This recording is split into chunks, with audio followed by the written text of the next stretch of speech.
आइए हम लोग प्रार्थना करेंगे। जीवित और दयालु परमेश्वर, हमारे प्रभु यीशु मसीह, राजाओं के राजा, एक बार फिर से बहुत बहुत धन्यवाद करते हैं आज के बहुमूल्य समय के लिए कि तूने अपने बच्चे पर बड़ा अनुग्रह करा कि तो जीवित परमेश्वर प्रभु यीशु मसीह के साथ बैठकर प्रार्थना कर सकते हैं, प्रार्थना वाला जीवन व्यतीत कर सकते हैं। क्योंकि प्रभु तूने कहा है कि प्रार्थना के द्वारा सब कुछ हो सकता है। सुनने वाला परमेश्वर है प्रभु, तेरा धन्यवाद करते हैं क्योंकि तुम महान है, पराक्रमी परमेश्वर है। अब जितनी बातें वचन में से बोली जाए प्रभु, उनके द्वारा केवल तेरी महिमा प्रकट हो। यूहन्ना 3:30 के अनुसार तू बड़े और हम घटे, पिता परमेश्वर तो ऐसा होने दे। प्रार्थना धन्यवाद करते हुए, आत्मा का बल, बुद्धि, ज्ञान को मांगते हुए और सुनने वालों के लिए आशीष को मांगते हुए यीशु के नाम से मांगते हैं राजा, आमीन। यीशु राजा। आइए हम लोग निकालेंगे लूका का 18 बाब, उसकी पहली आयत पढ़ेंगे। देखिए परमेश्वर का वचन क्या कहता है। फिर उसने इस विषय में कि नित्य प्रार्थना करना और हियाव ना छोड़ना चाहिए, उसने यह दृष्टांत कहा। बस इतना ही काफी है। बाइबल हमको सिखाती है रोज प्रार्थना करनी है। ये एक दिन की एक्सरसाइज नहीं है। रोज परमेश्वर का वचन कहता है नित्य प्रार्थना करना और अपना हियाव मत छोड़ना। हियाव का मतलब है अगर हालात अच्छे ना हो तो फिर हम कुड़कुड़ाने और बुड़बुड़ाने लगे प्रार्थना करते करते भी। हियाव नहीं छोड़ना, कैसे भी हालात बन जाए, उस हर हालात में हमको परमेश्वर का धन्यवाद करना है और रोज करना है। खास बात ये बताई गई है, जबकि हमको मुझको सिखाया गया है कि हमको प्रार्थना वाला जीवन व्यतीत करना है। तो आइए परमेश्वर के वचन में से प्रार्थना के द्वारा क्या कुछ हो सकता है, इन बातों का ऊपर हम लोग विचार करेंगे। निकालेंगे हम लोग डैनियल का 2 बाब। डैनियल का 2 बाब। यहाँ पे एक बादशाह है जिसका नाम है नबूकदनेस्सर बादशाह। उस बादशाह ने एक स्वप्न देखा और जब उसने स्वप्न देखा तो अपने तंत्र मंत्र करने वालों को बुलाया और उनसे पूछा स्वप्न भी बताओ और स्वप्न का फल भी बताओ। लेकिन कोई भी ऐसा इंसान नहीं मिला उनको, राजा को, कि उसका स्वप्न भी बताए और उसका फल भी बताए। तो राजा क्रोध से भर गया और उसने हुक्म निकाला सब तंत्र मंत्र वालों को मार डाला जाए और उसमें शद्रक, मिशक, अबेदनगो और ये डैनियल है, इनको भी मार डाला जाए।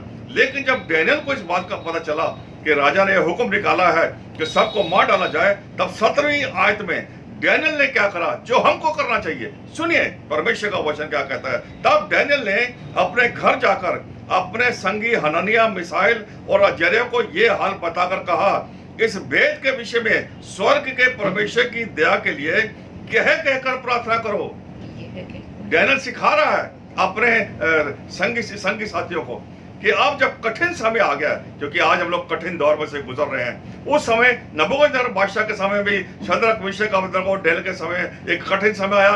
राजा ने हुक्म दिया काट डालो, सबको मार डालो, क्योंकि ना तो सपन बता रहे हैं और ना ही सपन का हल बता रहे हैं। लेकिन डैनियल जानता था एक तरीका है जिसके द्वारा हमारा बचाव हो सकता है। 18वीं आयत पढ़िए, क्या लिखा 18वीं आयत में। इस भेद के विषय में स्वर्ग के परमेश्वर की दया के लिए यह कहकर प्रार्थना करो कि बेबीलोन के और सब पंडितों के संग दानियल और उसके संगी भी नष्ट ना किए जाएं। मेरे प्यारे बहनों, यहाँ डैनियल ने अपने साथ संगियों को सिखाया और आज मुझे और आपको एक यही काम करना है। निराशा में नहीं जाना, जबकि चारों ओर हालात अच्छे नहीं है। इस निराशा में भी हमें अपने लोगों को क्या करना है, आओ हम लोग प्रार्थना करें, क्योंकि प्रार्थनाओं के द्वारा बहुत कुछ हो सकता है, बाइबल बताती है। और इन्होंने जब प्रार्थना करी तो क्या प्रार्थना करी कि परमेश्वर बचाना, क्योंकि बचाने वाला केवल तू ही है। और राजा के पास एक खबर पहुंची, एक है जिसका नाम है डैनियल, वो तुम्हारा सपन भी बताएगा राजा, और सपन का जो अर्थ है वो भी बताएगा। 26 आयत देखिए, चैप्टर 2 की 26 आयत में क्या लिखा है। राजा ने डैनियल से कहा जिसका नाम बेलशस्सर है, पूछा क्या तुझ में इतनी शक्ति है कि जो स्वप्न मैंने देखा उसे फल समेत मुझे बताए। राजा ने डैनियल से क्या कहा, बता क्या तुझ में ताकत है। लेकिन मेरे बहनों, बाइबल कहते घमंड मत करना।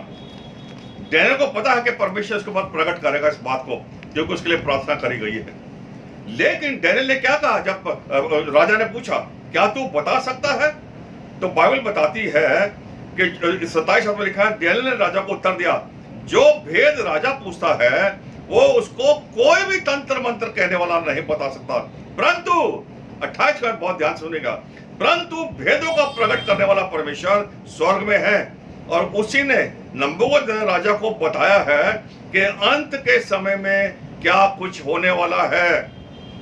और तेरा स्वप्न और जो कुछ तूने पलंग पे पड़े देखा वो यह है, तेरे राज्य का अंत होने वाला है जो तूने स्वप्न देखा है, और तेरे स्वप्न के द्वारा जो हालात पैदा हुए हैं वो तुझ पर प्रकट किए गए हैं। अब जब उसने देखा कि डैनियल ने सब बातों को प्रकट करा, परमेश्वर की सहायता से प्रार्थना के द्वारा इस बात को रिवील करा कि परमेश्वर बता सकता है, तो बाइबल बताती है डैनियल ने जब सब कुछ प्रकट कर दिया, उस भेद को बताया, सपन को बताया, उसको प्रकट कर भी बताया, तब लिखा है 46 आयत में बहुत ही ग्रेट बात लिखी है। जैसे ही राजा को इस सफर के बारे में बताया गया, 46 आयत में 2:46 में देखिए क्या लिखा। इतना सुनकर, पढ़ो जी। इतना सुनकर नबूकदनेस्सर राजा ने मुंह के बल गिरकर दानियल को दंडवत किया। एक मिनट जरा, आप जरा विचार करिए। डैनियल जब कैद खाने में आया था, जब गुलाम बनाकर लाया गया था, तो ये 16 साल का था। 3 साल तक राजा के भवन में रहा, लेकिन इसने वो नहीं खाया जो राजा ने कहा। इसने साधारण खाना खाया और मेरे बहनों हस्त पुष्ट रहा। परमेश्वर इसको बल दी, ताकत दी, इसको बुद्धि और ज्ञान दिया।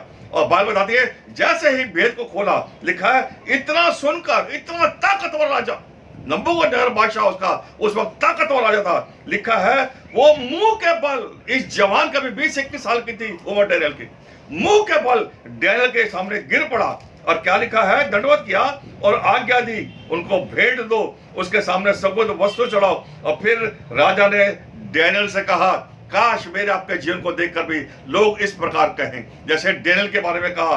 क्या कहा? फिर राजा ने डैनियल से कहा, सच तो यह है कि तुम लोगों का परमेश्वर, सब ईश्वरों का ईश्वर, राजाओं का राजा, भेदों का खोलने वाला है, इसलिए तू ये भेद प्रकट कर सका। तब राजा ने डैनियल के पद को ऊंचा कर दिया, और केवल डैनियल के पद को नहीं, लिखा है शद्रक, मेशक और अबेदनगो के पद को भी राजा ने ऊंचा कर दिया। ये सब इस कारण हुआ कि इन लोगों का जो जीवन था वो प्रार्थना वाला जीवन था। क्योंकि ये प्रार्थना में रहकर अपने जीवन को व्यतीत कर रहे थे, तो मेरे प्यारे बहनों, परमेश्वर ने उस सफर को रिवील करा जिसको बताना कठिन नहीं परंतु बहुत कठिन था। और उस समय तंत्र मंत्र करने वालों में से कोई भी इस बात को नहीं बता सका। और तब इन लोगों ने सोचा कि डैनियल को कैसे गिराया जाए। मेरे प्यारे बहनों, डैनियल को गिराने का इन्होंने तरीका बताया। डैनियल को गिराने का तरीका बताया गया। वो तरीका ये था कि ये जो अपनी व्यवस्था है इसकी, 3 दफा प्रार्थना करना, उप कोठरी को खोलना, उप कोठरी को खोलकर यरूशलेम को जब खुलती थी वहां जाना और प्रार्थना करना। लोग सोच रहे हैं कि डैनियल को नाश करा जाए, लेकिन परमेश्वर उसके साथ साथ है। और बाइबल कहती है अगर परमेश्वर हमारी ओर है तो हमारा विरोधी कौन हो सकता है? कोई हमारे जीवन को दखल नहीं दे सकता, अगर बस हमें परमेश्वर का फेवर गेन करना है। 6 बाब में लिखा है, यहाँ पर 10वीं आयत में हम लोग पढ़े क्या लिखा है डैनियल के बारे में। 6 का 10 पढ़ी, वहां पे क्या लिखा? 6 का 10। जब डैनियल को मालूम हुआ कि उस पत्र पर हस्ताक्षर किया गया है, तब वह अपने घर में गया, जिसकी उपरौठी कोठरी की खिड़कियां यरूशलेम की ओर खुलती रहती थी, और अपनी रीति के अनुसार जैसा वह दिन में 3 बार अपने परमेश्वर के सामने घुटने टेककर प्रार्थना और धन्यवाद करता था, वैसे ही तब भी करता रहा। बाइबल में लिखा है डैनियल की एक रीति थी, डैनियल का जीने का एक तरीका था। क्या आज हमारा जीवन ऐसा है जैसा डैनियल काटता था? दिन में 3 बार, ये रीति थी उसकी, रोज उसको प्रार्थना करनी है। शुरू में हम लोगों ने पढ़ा नित्य प्रार्थना करना और अपना हियाव मत छोड़ना। मेरे बहनों, ये गया और कोठरी को खोला जो यरूशलेम को खुलती थी, और लिखा है घुटने टेक कर गिड़गड़ा कर प्रार्थना करने लगा। लोगों ने देखा वो गिड़गड़ा रहा है अपने परमेश्वर के सामने। और बाइबल कहती है यहाँ पर आगे, यहाँ पे 10वीं हम लोग पूरा कर चुके हैं, घुटने टेकर प्रार्थना और धन्यवाद करता रहा जैसे पहले करता था। तब उन पुरुषों ने उतावली से जाकर डैनियल को अपने परमेश्वर के सामने विनती करते और गिड़गड़ाते हुए पाया।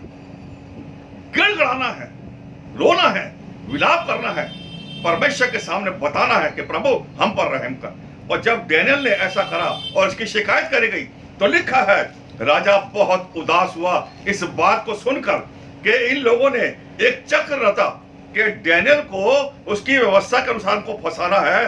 3 दफा प्रार्थना करता है, बताया गया राजा को।